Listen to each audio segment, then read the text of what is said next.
Survivor, Chapter 43. According to my daily planner, I'm trying to keep my balance.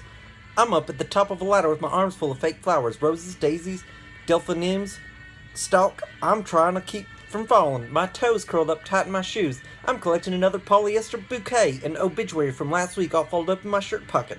The man I killed last week is around here somewhere. What's left of him? The one with the shotgun under his chin, sitting alone in his empty apartment, asking over the phone for me to give him just one good reason not to pull the trigger. I'm sure enough going to find him. Trevor Hollis. Oh, that's a good name. You know what I mean? If I met a Trevor Hollis, I'd be like, hey, you know what? You're good people. Sorry, I'm buying time while I turn the page. Gone, but not forgotten. Resting in peace. Called from this life.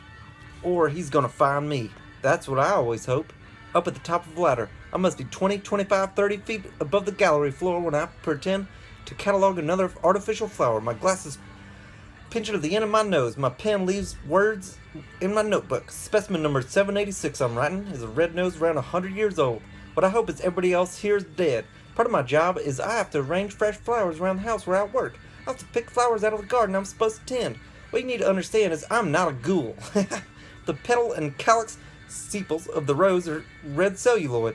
First created in 1863, celluloid is the oldest and least stable from a form of all plastic. I'm writing in my notebook the leaves of the rose are green tinted celluloid. I stop writing and look over my glasses. Down at the end of the gallery and so far away she's just a tiny black outline against a huge stained glass window is somebody. The stained glass is a picture of somewhere, Sodom or Jericho or the Temple of Solomon, being destroyed by fire in the Old Testament, silent and blazing. Twisted feathers of orange and red flame twisted around fallen blocks of stone pillars, freezes, and out of this walks a figure in a little black dress, getting bigger as she gets close. My nose itched. And what I hope is she's dead. My secret wish is right now to be romancing the dead girl. A dead girl. Any dead girl. I'm not what you call choosy. The lie I tell people is I'm doing research in the evolution of artificial flowers during the Industrial Revolution. Oh, that's a good lie. All this is supposed to be my thesis for Nature and Design 456. When I'm so old, as I'm a graduate student. The girl has long red hair that women only have these days if it's part of some Orthodox religion. From up so high on my ladder, the thin bendable little arms and legs of the girl make me look again and again and wonder if someday I could be a pedophile. Oh goodness. Although not the oldest specimen of my study, this rose I pretend to examine is the most fragile. The female sex organ, the pistil, including the stigma, the style, and the ovary, are cast jet. The male sex organs, the stamen, including a wire filament, topped with a tiny glass anther. Part of my job is I have to grow fresh flowers in the garden, but I can't. I can't grow a weed. The lie I tell myself is I'm about to gather flowers, fresh ones for inside the house. I steal the fake flowers for sticking out in the garden. The people I work for look at their garden from inside, so I stick the bare dirt full of fake greenery, ferns or needlepoint ivory, then I stick in fake seasonal flowers. The landscape is beautiful as long as you don't look too close. The flowers look so lifelike, so natural, so peaceful. The best place to find bulbs for forcing is in the dumpster behind the mausoleum.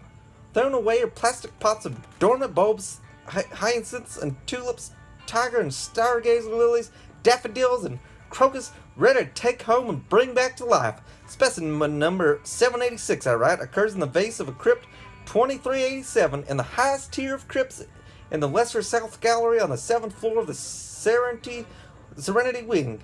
This location, I write, 30 feet above the floor of the gallery might account for the almost perfect condition of this rose, found on one of the oldest crypts in one of the oldest original wings of the Columbia Memory Mausoleum.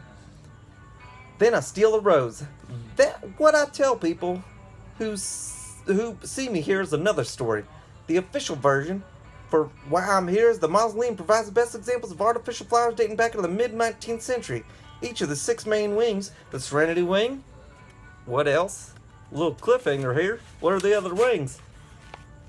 The Contentment Wing, the Eternity, Tranquility, Harmony, and New Hope wings is 5 to 18 stories tall. The concrete honeycomb of every wall is 9 feet thick, so it can accommodate even the longest casket inserted lengthwise. Air doesn't circulate in the miles of galleries. Visitors seldom visit. Their typical visit is short. The average year-round temperature and humidity are low and constant. The oldest specimens derived from the culture of Victorian flower language. Based on the 1840 classic La Language des Fleurs by Madame de la Tour, purple lilacs meant death. White lilacs, the genus Syringina, meant the first discovery of love. The geranium meant gentility. The buttercup, childishness.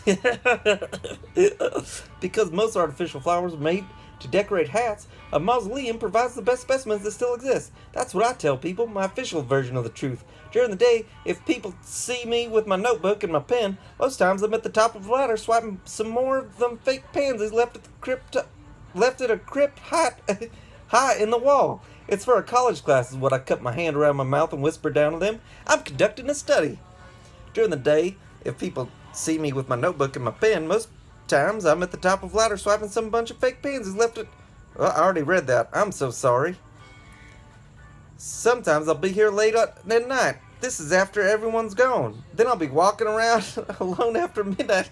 My dream is that some night around the next corner will be an open crypt in the wall, and near it will be a desiccated cadaver, the skin wilted on its face and its dress suit stiff and blotched with the fluids dripping and leaked out of its body.